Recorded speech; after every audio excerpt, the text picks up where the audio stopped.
Hi, at this point you may have found that the course has become more challenging. So what I want to do in this video is talk about strategies and tactics that may help you overcome those challenges. Let's take a look at them. Hopefully you didn't employ this strategy where you just randomly apply various rules until you find one that works and succeeds in completing the proof correctly. If you did, you're going to find out that from here on out, that's not going to be a very successful strategy. And part of the reason for that is in order to complete the proofs correctly, it's going to take combinations of steps. And it's also going to take being able to keep track of what it is that you're doing as you go through a proof. So if you were before, and hopefully you weren't, definitely don't anymore just blindly put together inference steps in constructing a formal proof. Instead, you want to start by thinking about what the sentences of a proof mean. And you're especially wanting to keep in mind the truth conditions. That's because thinking about the truth conditions can allow you to understand what propositions we are committed to as being true, or even the propositions that we're committed to as being false, given the premises. And then you can also think about how, for each of the propositions, each of the premises that are available to us, how they would interact with one another in terms of what they commit us to.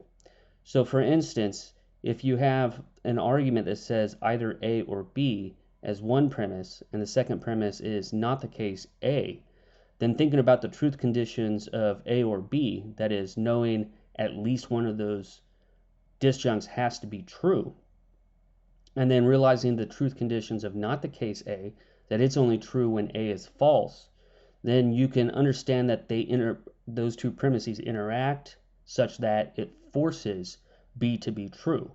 And then that can start helping you form a strategy of how it is that you're going to proceed. So again, thinking about the truth conditions prior to even starting a proof can help you form a strategy. And you might even find it useful to try to construct an informal proof. So just to write out on a piece of paper for yourself how you understand the logic of the argument involved, how you understand that logic to proceed. And then that informal proof can provide, as it were, a guide to you about what rules you might want to use when constructing the proof. So for instance, if in an informal proof you relied on proof by cases, then it's a good chance that you will have to rely on disjunction elimination somewhere in the formal proof. All right, have you found yourself stuck even though you've been using the tactics we just discussed? Well, another thing you might try is working backwards. That can oftentimes help you get unstuck.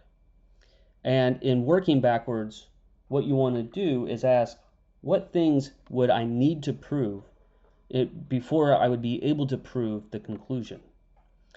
And in asking that question, what you're doing is you're identifying the intermediate steps. And then you can just go ahead and insert those intermediate steps into the proof. And what that does is, in effect, allow you to chunk up, to separate out, to chunk up the proof so that you're just working on smaller bits of the proof in isolation from one another, and then hooking them up all together to get the proof completely solved. So in working backwards, let's go to the Fitch computer program and see how we would try to work backwards in proving that not the case both P and Q follows from the premise either it's not the case P or it's not the case Q. All right, so when approaching this argument, the first thing I want to do is think about the truth conditions of the premises in relation to the truth conditions of the conclusion. Luckily, in this case, just by eyeballing it, I can see that we have an instance of De Morgan's law, which means that the sentence in our premise is logically equivalent to the sentence in the conclusion. So whenever one is true, the other one's true as well.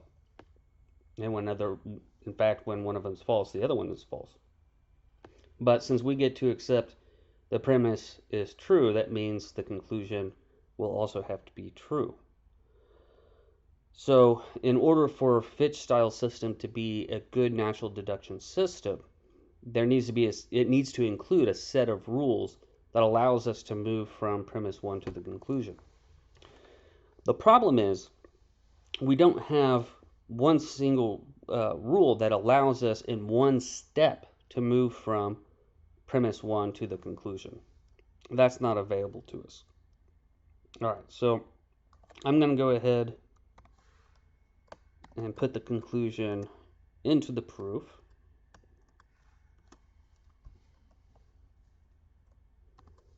So that's what I want to eventually get to.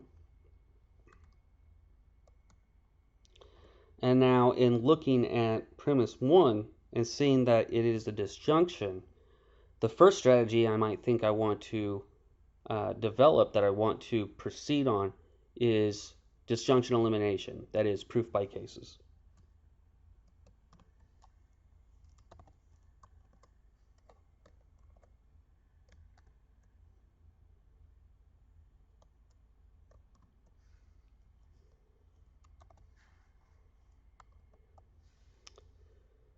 All right, so in doing that, I now come to step 2, which is not the case P, and now I'm befuddled because I don't see any way that I can use negation P all by itself to get me to it's not the case both P and Q.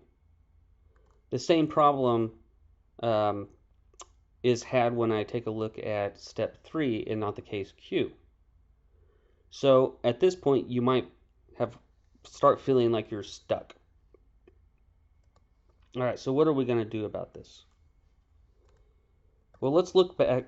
Let's work backwards and take a look at step 2, which is now not the case both P and Q. Looking at this, one of the first things that I note is that we have a negation. It's a conjunction that's being negated, but it's a negation nonetheless. And I think to myself, are there any rules that allow me to add a negation to a proposition? And the answer to that is yes, negation introduction. And what negation introduction tells us, if we look at the rule,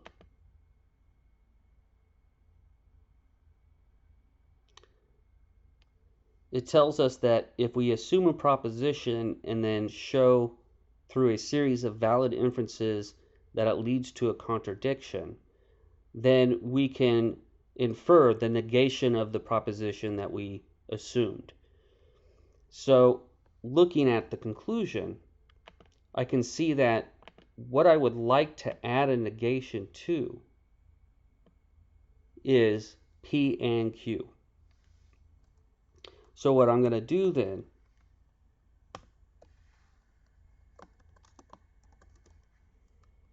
is introduce P and Q as an assumption that I've introduced. And in doing that, what you can think about what I'm trying to do is prove that wrong. Because if I can prove that P and Q is wrong, that is, that P and Q is false, then I will have proved this right because it just says that P and Q is false. That is, it says not the case both P and Q. I can also see that this is a promising strategy. Why? Because in thinking about P and Q, under that assumption that it's true, then because a conjunction is true if and only if all of its conjuncts true, that means P is true, and it also means Q is true. But if P is true, then this disjunct is false. And if Q is true, then this disjunct is false. But then that means, because both of those disjuncts being false, That would mean our premise is false when we've assumed that it's true. And that's a contradiction. We would be saying of that premise that it's both false and that it's true. That can't happen. Okay. So, in seeing that, what I'm going to go ahead and do is start proof by cases.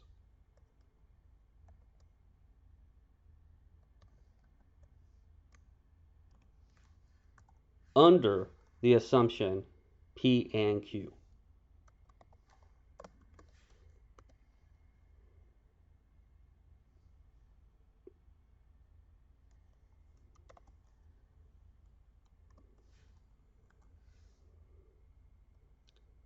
So if you'll recall, the reason why I've assumed P and Q is to eventually get a contradiction. So I know that one of the intermediate steps that I want to get to is a contradiction.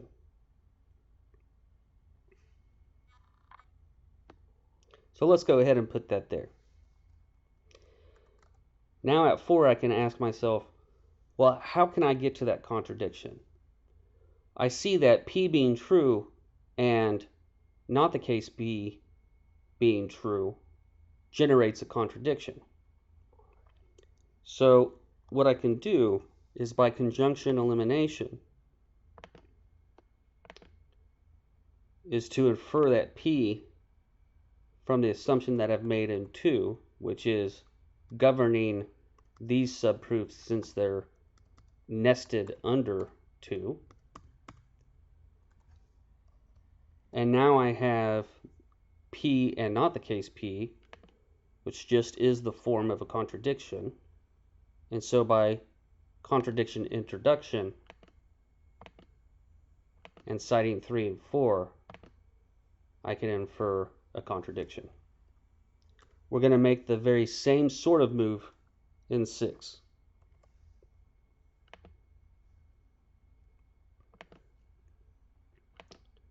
I know Q is true from step 2.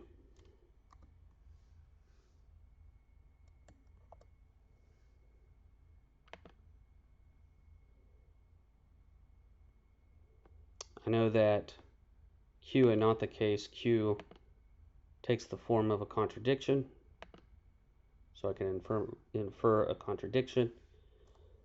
And now notice, by proof by cases, I've gotten a contradiction from both of the options that one gives me as a disjunction. So in the case of not the case P, I get a contradiction. In the case of not the case Q, I get a contradiction.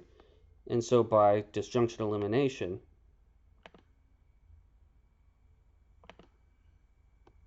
in which I have to cite the step that gives me the cases or the options,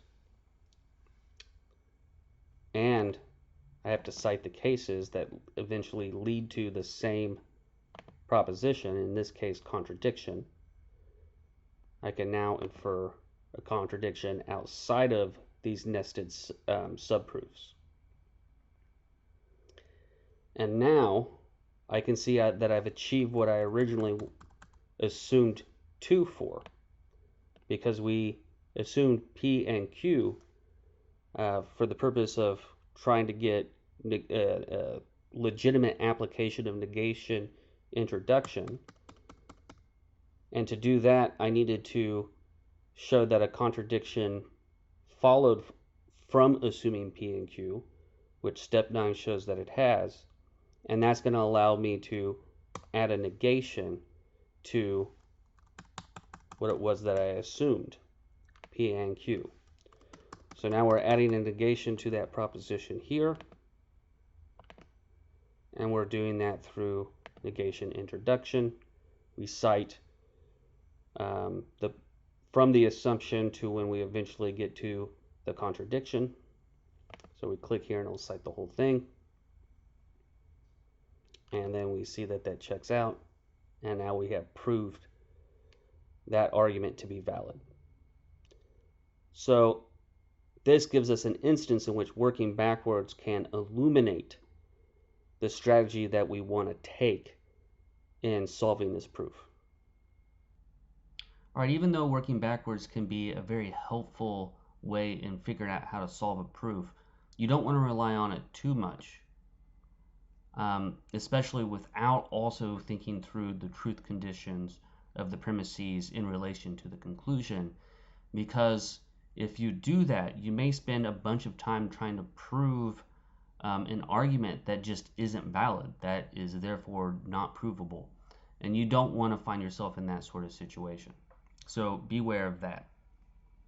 The last sort of thing that you can do to help you avoid this, if we're talking about arguments that are valid simply as a result of the truth functional connectives, or perhaps invalid, but are only relying on the truth functional connectives.